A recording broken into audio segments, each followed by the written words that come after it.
You've probably heard of post-traumatic stress disorder, or PTSD, and if you're into mental health or personal growth videos here on YouTube, you might have bumped into the phrase complex post-traumatic stress disorder. And you might be asking yourself, what is this thing? Hey, does it maybe explain some of my experiences? And how is it any different from good old-fashioned PTSD? Complex PTSD is a, well, kind of complex subject, but I'm going to see if I can explain it in just 5 minutes. And as always, please be really conscious here about not casually diagnosing yourself or diagnosing somebody else you think you might know based off of just watching a YouTube video, particularly when it comes from somebody like me who is not a doctor. So, okay, let's start the clock. To understand complex PTSD, you need to have a feel for one of the key words in there, which is trauma. There are a lot of different definitions of trauma, but we can simplify things by thinking of trauma as any painful experience in the past that affects us in the present. If a past event is affecting you today, and particularly if you can connect that event to any specific symptoms like emotional flashbacks or intense dreams, then it's traumatic. So both complex PTSD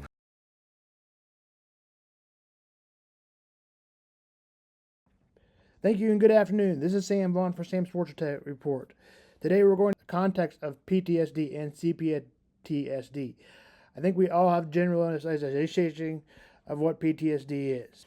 PTSD is a mental health disorder, condition that develops in individuals who have experiences in a prolonged or repeat traumatic trauma. Unlike traditional PTSD, which typically arises from a single traumatic event, complex PTSD often associated with history. So in high school I had multiple traumas and other places, but I guess that would be the key of where you could land most of them. And also back in 2016, most of those were also complex PTSD. There's several things that happened at that time.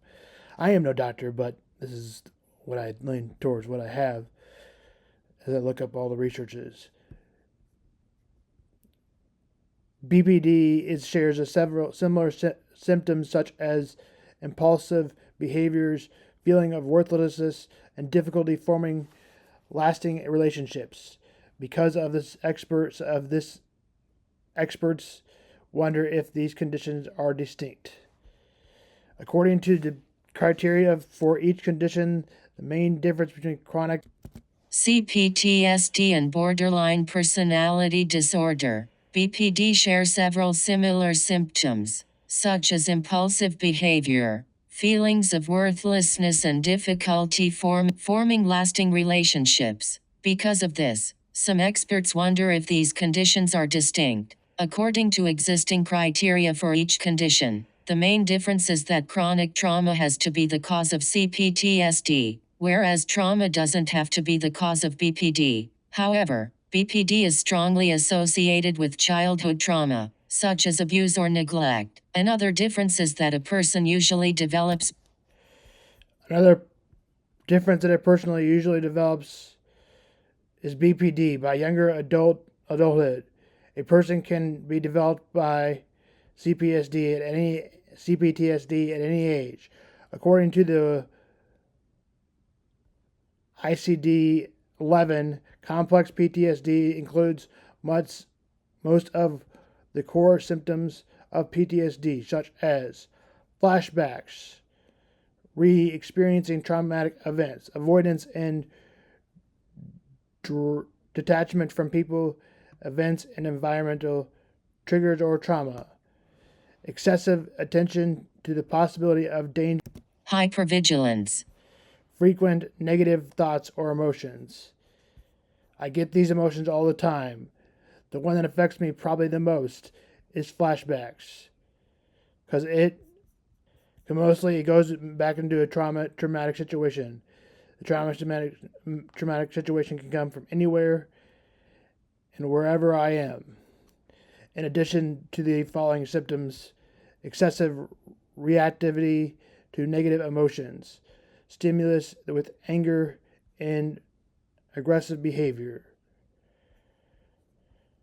The stimuli emotion hurts me the most. A negative sense of self involving present feeling of shame, guilt, and worthlessness. This definitely happened to me all throughout high school, most days. Severe difficulty in forming and maintaining a meaningful relationship. Childhood, sexual or physical abuse. This I suffer from a lot. I do know that what the priest said, I cannot say on here.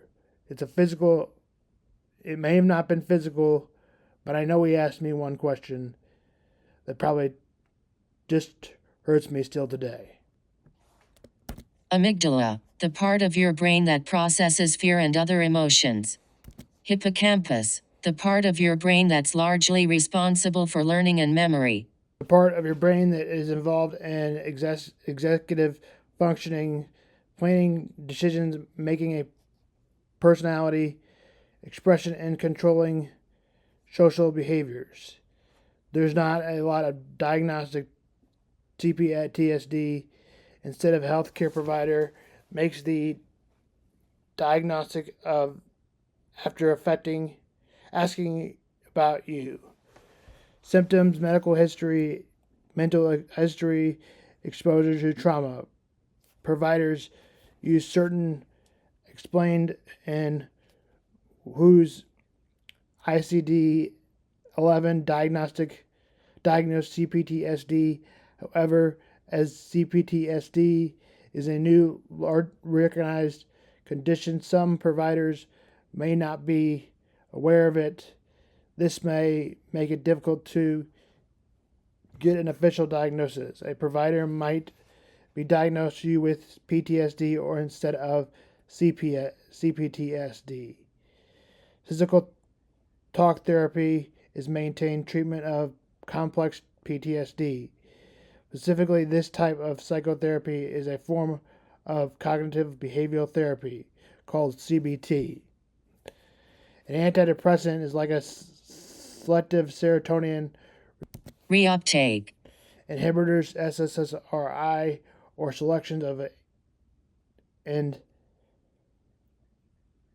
norepinephrine reuptake inhibitors, NRIs, anti-anxiety medications. Sleeping medications also may help. Now on to baseball. The Royals have lost 4 in a row and are struggling with the offense. Losing last night with 1 run, but the first game to the Yankees 4-1. Losing the second game to the Yankees 4-2. Losing the third game to the Yankees 4-3. And last night the Royals lost 6-1 and have lost 4 in a row. The Royals need to get it together and win one tonight. They can't keep falling back and back below 500. The Cardinals are 9-10 and will play the Mets 12-7. The Cardinals lost yesterday. Today the Cardinals will have Mike Velasquez on the mound and David Peterson will go for the Mets. Game time is at 6:10. The Cubs and Diamondbacks get underway. Colin Rear will go for the Cubs. Colin Burns will go for the Diamondbacks. The Cubs are 12-9. The D-backs are 12-7. Again, first pitch 1:20. The NBA playoffs. That's tonight. The Heat will play the Hawks 8 o'clock. TNT, True TV, and HBO Max. Players to watch out for: Tyler Hero and Trae Young. The winner of this game moves on. That game tips at 6. They'll move on to the real NBA playoffs. This is a play-in game. So whichever way you want to find this, that's fine. But the NBA playoffs really start tomorrow. The Mavericks and the Grizzlies play at 8:30. Players to watch out for the Mavericks, Kyrie Irving. And for the Grizzlies, Ja Morant. Tip is at 8:30 on ESPN. That's NBA. That's Sam Vaughn Sports.